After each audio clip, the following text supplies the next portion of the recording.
Slide selanjutnya, saya langsung masuk ke dalam Yesaya 35 ayat 3 dan 4. Mari kita baca bersama-sama. Tapi sebelumnya saya mau menyambut ada jemaat Pak Lubis.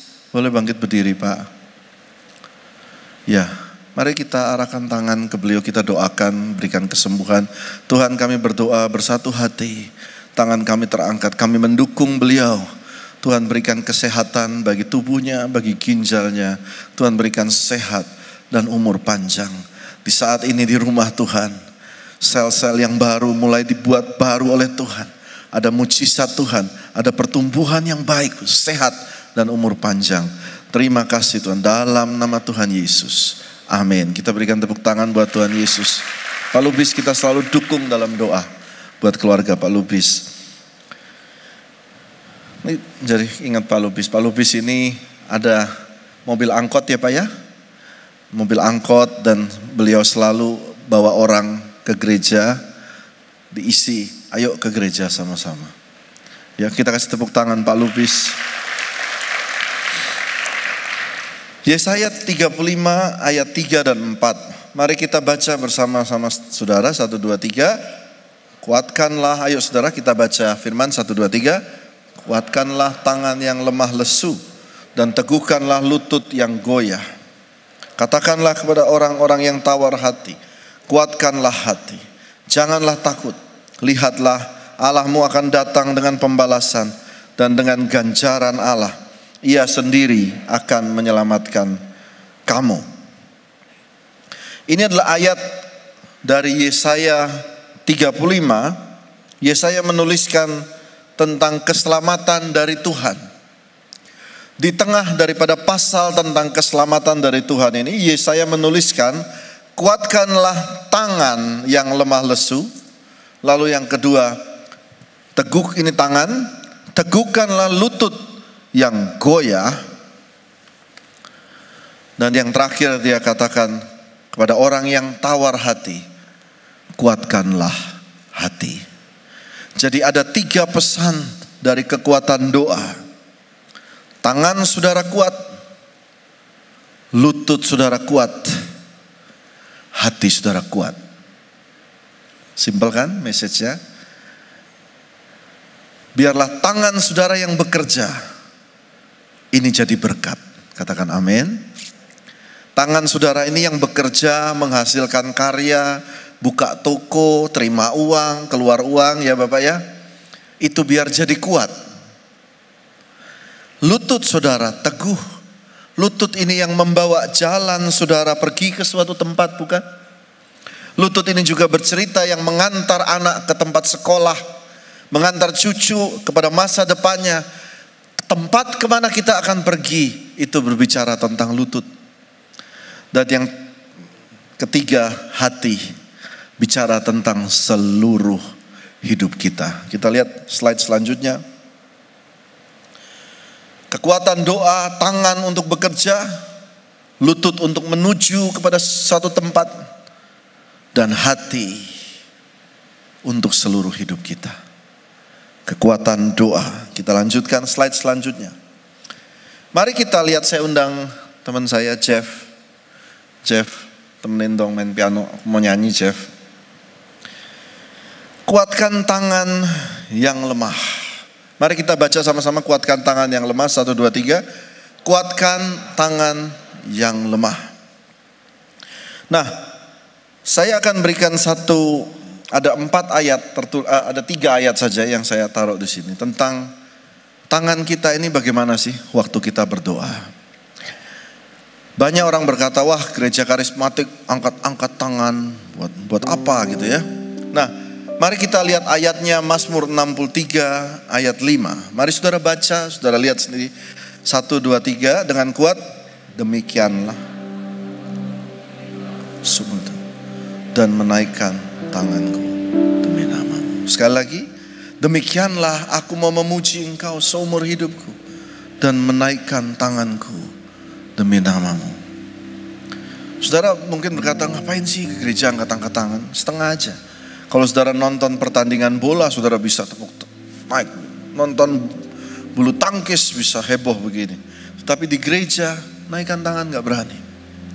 Salah satu contoh doa, angkat tangan kita. Katakan amin. Lalu perjanjian baru ada tulisan begini. 1 Timotius 2 ayat 8. Saudara baca lagi 1, 2, 3. Oleh karena itu, aku ingin supaya di mana-mana orang laki-laki berdoa. Ini maksudnya orang laki-laki berdoa itu artinya kepala rumah tangga. Nggak harus laki-laki kepala rumah tangga, ada ibu-ibu juga. Bagaimana orang berdoa? Menadahkan tangan yang suci. Dalam bahasa Inggris, lift up their holy hands. Cara kita berdoa. Lalu ada yang berkata kepada kita, wah Pak, saya enggak penting angkat tangan. Yang penting buat saya mengangkat hati. Betul ya? Ada pernah bilang gitu, mengangkat hati. Dan saudara lihat ayat yang paling terakhir, Ratapan 3 ayat 4. Saudara baca dengan kuat, 1, 2, 3. Marilah kita mengangkat hati dan tangan. Jadi bagaimana tangan kita supaya kuat Pak? Banyak naikkan doa. Katakan amin. Amin. Tangan saudara akan kuat kalau tangan saudara sering dinaikkan buat Tuhan. Amin. Ya, kita lihat yang selanjutnya. Teguhkan lutut yang goyah. Kita mau kemana nih?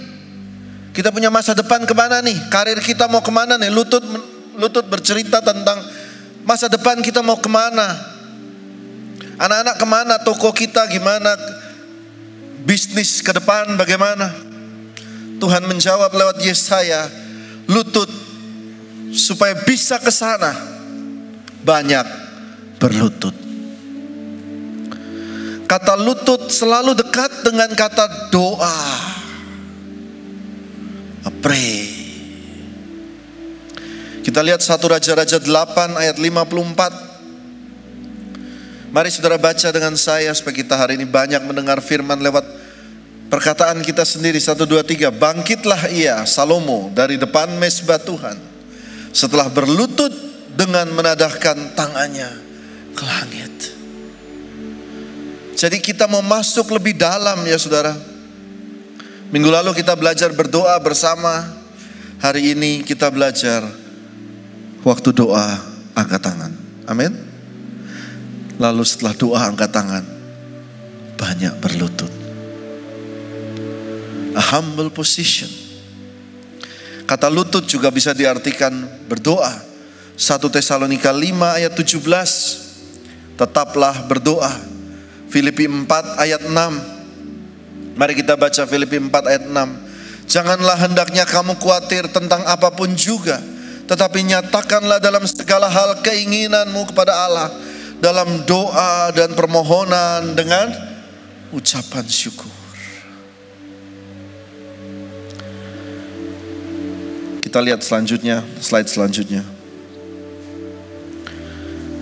Serahkanlah perbuatanmu kepada Tuhan, maka terlaksanalah segala rencanamu. Amsal 16 ayat 3. Lalu dalam bahasa Inggris ditulis, commit to the Lord whatever you do, and your plans will succeed. In his heart a man plans his course, but the Lord determines his steps. Kata commit to the Lord, komitmen kepada Tuhan, itu bahasa Inggrisnya, tetapi dalam bahasa Ibraninya ditulis kata serahkan. Itu dalam bahasa Ibraninya adalah galah. Galah. Ini saya mau ajarin pada saudara. Galah. Galah. Galah itu hanya bisa ditranslate oleh ilustrasi berikut ini. Saya undang teman-teman yang bisa ilustrasi tadi. Kak Fabian. Kak Fabian. Ada nggak? Lagi? Oh. Oke. Maaf ya saudara, ini karena mendadak, salahnya saya sehingga tidak pakai kostum. Oke. Mereka sangat kreatif saudara. Tadi pagi jam 4 saya bilang, tolong bisa nggak buat ilustrasi ini? Ilustrasi apa Pak? Saya perlu seekor unta. Dan jadilah ini. Ini kayak film alien gitu ya. Kasih tepuk. Oke. Kamu kayak alien loh. Baik. Kalau seekor unta itu majuan dikit Pak Fabian. Majuan dikit ke saya sedikit sini ya. Biasa ditaruh beban, betul ya? Di Israel, di Arab pada waktu itu dikasih beban. Aduh. Aku lagi sini dikit. Ya, oke. Oke. Fab di belakang ini orang kan? Ada kan? Sorry ya, izin ya, maaf. Biasa ditaruh beban. Sorry bro. Iya Pak. Jadi ini kata galah itu adalah unta beban. Seperti ini. Nah kalau dia tidak kuat, ini ya, kalau dia tidak kuat, unta itu bisa nggak mau jalan. Nah apa yang dia lakukan adalah dia berlutut. Coba Fabian berlutut. Nah susah nih. Pasti yang belakang nonggeng. Oke, harus berlutut. Berlutut. Wow. Oke. Berikan tepuk tangan dulu, luar biasa loh saudara. Nah, kata galah itu, saudara lihat jelas ya. Kata galah itu artinya waktu dia berlutut, dia akan roll over its burden. Nah sekarang, jadi dia akan cooling sedikit untuk beban itu. Fab, kamu mesti guling sini dikit. Ya, yang belakang juga agak ngepot. Ya, berikan tepuk tangan. Ini artinya ayat ini. Oke, terima kasih Pak Uni. Kita belajar taruh di kaki Tuhan. Amin. Minggu lalu saya cerita kenapa Tuhan Yesus marah pada waktu dia berkata tentang rumah doa.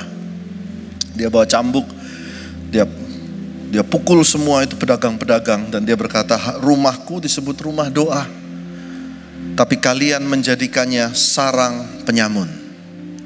Lalu dia usir, ayat Alkitab kalau saudara baca detail sekali, dia kata dia usir semua pedagang kambing termasuk kambing dan sapinya keluar dari halaman itu. Lalu dia suruh kepada pedagang merpati, angkatlah merpatimu dan uang meja penukar uang ini bawa keluar. Jadi Tuhan tidak hancurkan pendapatannya orang. Dia kalau saudara punya kambing dan sapi, kalau itu kambing dan sapi keluar, maka di luar ownernya akan ambil lagi. Sampai sini nangkep ya. Dan merpati tidak diterbangkan semua keluar dan kacau balau, tidak. Tuhan Yesus bilang ambil semua, bawa keluar. Saudara lihat ayatnya baik-baik. Artinya dan setelah semuanya keluar, rumah itu kopong. Bukankah kita semua adalah baitnya Tuhan? Tetapi setiap hari pikiran kita ini isinya sarang penyamun. Uang terus yang kita pikirin. Betul Pak. Buat sekolah perlu uang. Buat kesehatan, asuransi perlu uang. Buat masa depan perlu uang. Ada waktunya kamu memikirkan itu, tetapi ada waktunya juga kamu buat plong. Tahukah saudara? Perhatikan baik-baik. Ini pelajaran Alkitab. Domba tidak didesain Tuhan untuk mengangkat beban. Pernah saudara ke taman safari? Lalu, Pak Albert silakan Bapak bawa tas nih. Ini kami buat penyewaan kambing, buat ngangkatin kambing dan domba buat ngangkat tas Bapak. Domba tidak didesain untuk mengangkat beban. Demikian juga kita. Apa yang kita didesain? Kalau kita ada beban, bawa ke kaki Tuhan. Roll over. Bawa ke kaki Tuhan. Bawa ke kaki Tuhan. Bawa ke kaki Tuhan. Amin. Kapan Pak? Hari ini. Udah gak usah pikir dulu yang kanan kiri. bawa ke kaki Tuhan. Amin. Baik, kita lanjutkan ya. Saudara diberkati. Mari kita berikan tepuk tangan buat Tuhan Yesus. Yang terakhir adalah kuatkanlah hati. Tadi yang pertama apa? Tangan. Yang kedua apa? Lutut. Yang ketiga hati. Nah, tahukah saudara, Yosua adalah orang yang sering dikatakan, saudara pernah dengar kata-kata firman, jangan takut, jangan gentar, kuatkanlah hatimu, teguhkanlah hatimu, sering ya dengar ya dari Yosua ya. Tahukah saudara bahwa kata-kata ayat itu diucapkan kepada Yosua sebanyak 7 kali, 7 times. Saudara bisa lihat di layar ini, Musa berkata kepada Yosua 3 kali, kuatkan dan teguhkan hatimu Yosua. Lalu ayat Ulangan 31 ayat 7 yang tengah itu dia berkata, Musa memanggil Yosua dan berkata, kuatkan dan teguhkanlah hatimu Yosua, 2 kali. Lalu Ulangan 31 ayat 23 ditulis lagi kepada Yosua bin Nun diberikan perintah, kuatkan dan teguhkan hatimu, 3. Lalu setelah Musa mati, slide selanjutnya, setelah Musa mati, Tuhan yang ngomong, kuatkan dan teguhkan hatimu Yosua. Lalu Yosua 1 ayat 7, hanya kuatkan dan teguhkan hatimu, 5. Bukankah, lalu ayat 9, bukankah telah kuperintahkan kepadamu, kuatkan dan teguhkan hatimu, 6 kali. Lalu setelah itu orang-orang Israel berkata kepada Yosua, sama seperti kami mendengarkan perintah Musa, kiranya demikianlah kami akan mendengarkan, hanya Tuhan Allahmu, kiranya engkau, itu saya potong ya. Dikatakan juga Yosua 1 ayat 17, kuatkan dan teguhkan hatimu juga. Jadi 7 kali Yosua mendapat firman kuatkan dan teguhkan hatimu. Tentunya kalau kita jadi Yosua, maka kita akan mateng deh. Gua akan menghadapi apa nih di depan? Tsunami kayak apa yang akan saya hadapi di depan? Tetapi apa sih yang dimaksudkan ini? Perhatikan baik-baik saudara. Musa dan Tuhan itu mau kasih 1 ayat di dalam hatinya Yosua. Dia seolah-olah berkata kepada Yosua, Yosua, ingatlah ini baik-baik. Waktu kamu jalan nanti, ingat baik-baik. Pada akhirnya, kamu akan menang. Kamu akan menang. Kamu akan menang. I put this word on you. Kuatkan dan teguhkan hatimu. Masuk terus dalam hatinya. Ada firman yang saya udah taruh di hatinya. God will keep blessing her. Tuhan akan memberkati dia. Itu ditaruh terus di hatinya berkali-kali. Supaya hatinya apa? Kuat. Katakan amin. Seperti itu loh cara menguatkan hati. Berkali-kali. Terus. Thank you Joy. Terus lihat saudara. 2 Timotius 2 ayat 1. Saudara lihat yang bagian bawah. 2 Timotius 2 ayat 1. Sebab itu hai anakku, jadilah kuat oleh kasih. Jadilah kuat oleh apa? Kasih karunia. Jadi bagaimana kita menjadi kuat? Minta kasih karunia Allah. Daud sebelum mati dia berkata kepada Salomo, Salomo, jadilah kuat ya. Paulus pun berkata kepada Timotius, ini suratnya kepada Timotius, dia berkata, Timotius penerusku, jadilah kuat. Terus dimasukkan ke dalam hati. Firman itu masuk ke dalam hati. Slide selanjutnya. Mari saudara lihat dan kita baca secara singkat Ulangan 11 ayat 8. Tetapi kamu harus menaruh perkataanku ini dalam hatimu. Mari kita baca sama-sama. Tetapi kamu harus menaruh perkataanku ini dalam hatimu. Firman itu diinjek ke dalam hati berkali-kali, berkali-kali, berkali-kali. Efesus 4 ayat 26, apabila kamu menjadi marah, janganlah kamu berbuat dosa. Saudara lihat ada sambungannya dengan Mazmur 4 ayat 4. Biarlah kamu marah tapi jangan berbuat dosa. Lalu ditulis, berkata-katalah dalam hatimu di tempat tidurmu, tetapi tetaplah diam. Dalam bahasa Inggrisnya, kalau kamu marah, meditate, renungkanlah firman Tuhan di tempat tidurmu, tetapi tetaplah diam. Kalau saudara bangun malam hari, ini perhatikan saudara. Tiba-tiba terbangun lalu saudara mulai khawatir akan mikir akan hari esok, keuangan, anak, keluarga dan sebagainya. Maka marilah kita renungkan firman Tuhan. Katakan amin. Waktu saudara, aduh bangun pagi, aduh ini bagaimana nih malam, tengah malam, saudara mulai pusing. Aduh keadaan kesehatanku. Mulailah saudara mulai meditasikan kata-kata ini. Tuhan adalah gembalaku, takkan kekurangan aku. Ia membaringkan aku di padang yang berumput hijau. Ia menyegarkan jiwaku. Ia memimpin aku kepada air yang tenang. Gādanya dan tongkatnya akan menyertai aku dalam lembah kekelaman. Dan saudara akan tidur. Amin. Dan sering Tuhan bergerak di waktu-waktu seperti itu. Mari kita lanjutkan. Poin terakhir. Sebab itu mari kita baca sama-sama. Sebab itu marilah kita dengan penuh keberanian menghampiri tahta kasih karunia, supaya kita menerima rahmat dan menemukan kasih karunia untuk mendapat pertolongan kita pada waktunya. Perhatikan saudara, lihat gambar ini di atas saudara. Ya saudara,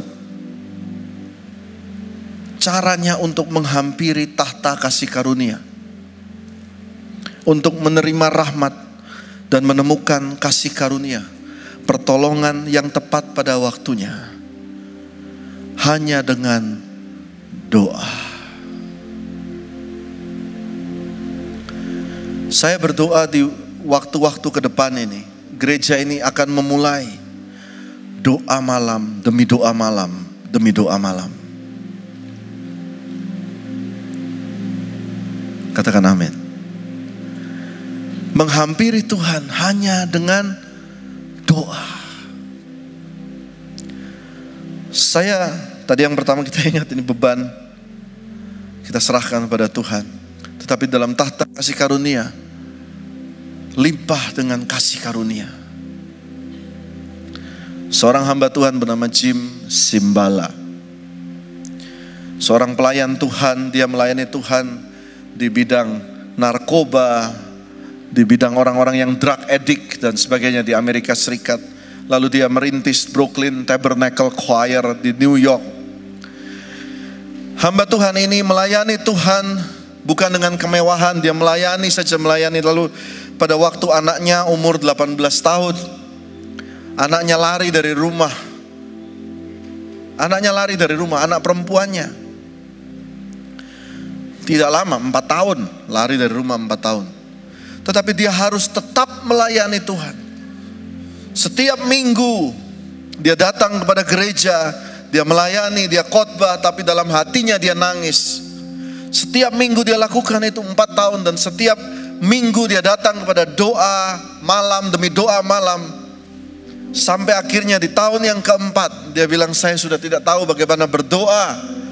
Dan di tengah doa malam itu, prayer meeting itu, semua berkata, mari kita sama-sama, seperti tadi doakan Pak Lubis, mari kita semua sama-sama merasakan beban yang dialami oleh Pastor Jim Cymbala ini untuk anak perempuannya. Dan semua bergandengan tangan. Dan mereka mulai berdoa seperti kitab Yesaya, seperti orang, seperti wanita yang mau mengerang di saat melahirkan.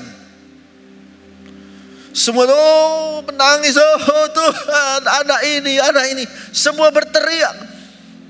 Dia catat itu hari Selasa malam. Satu kongregasi semua berdoa untuk anak itu. Dan hari Jumat, tiba-tiba anak itu pulang. 4 tahun hilang. Anak itu pulang. Anak itu berkata, hari Selasa malam, tengah malam, Tuhan Yesus datang dalam mimpinya dan berkata, I still love you. You are my beloved daughter. Dan sejak hari itu, anaknya, saudara nanti bisa lihat di internet, anaknya melayani Tuhan sampai hari ini. Hampiri tahta kasih karunia Tuhan. Amin. Yesus, Yesus, dengar doaku.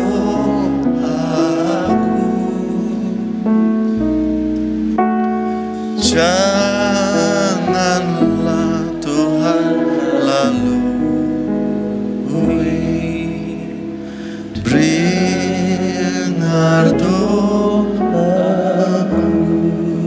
Mari katakan sekali lagi. Yesus, Yesus, dengar doaku.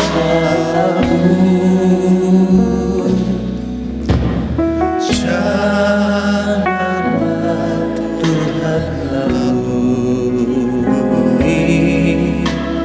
dengar doaku. Saudara, Savior, Savior,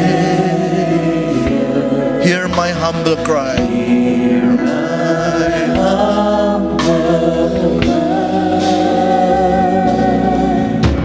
While on others thou art calling, do not pass me by. Sekali lagi, Savior, Savior, Savior, Savior, hear my humble cry. While on others thou art calling, do not pass me by. Mari kita bangkit berdiri, saudara.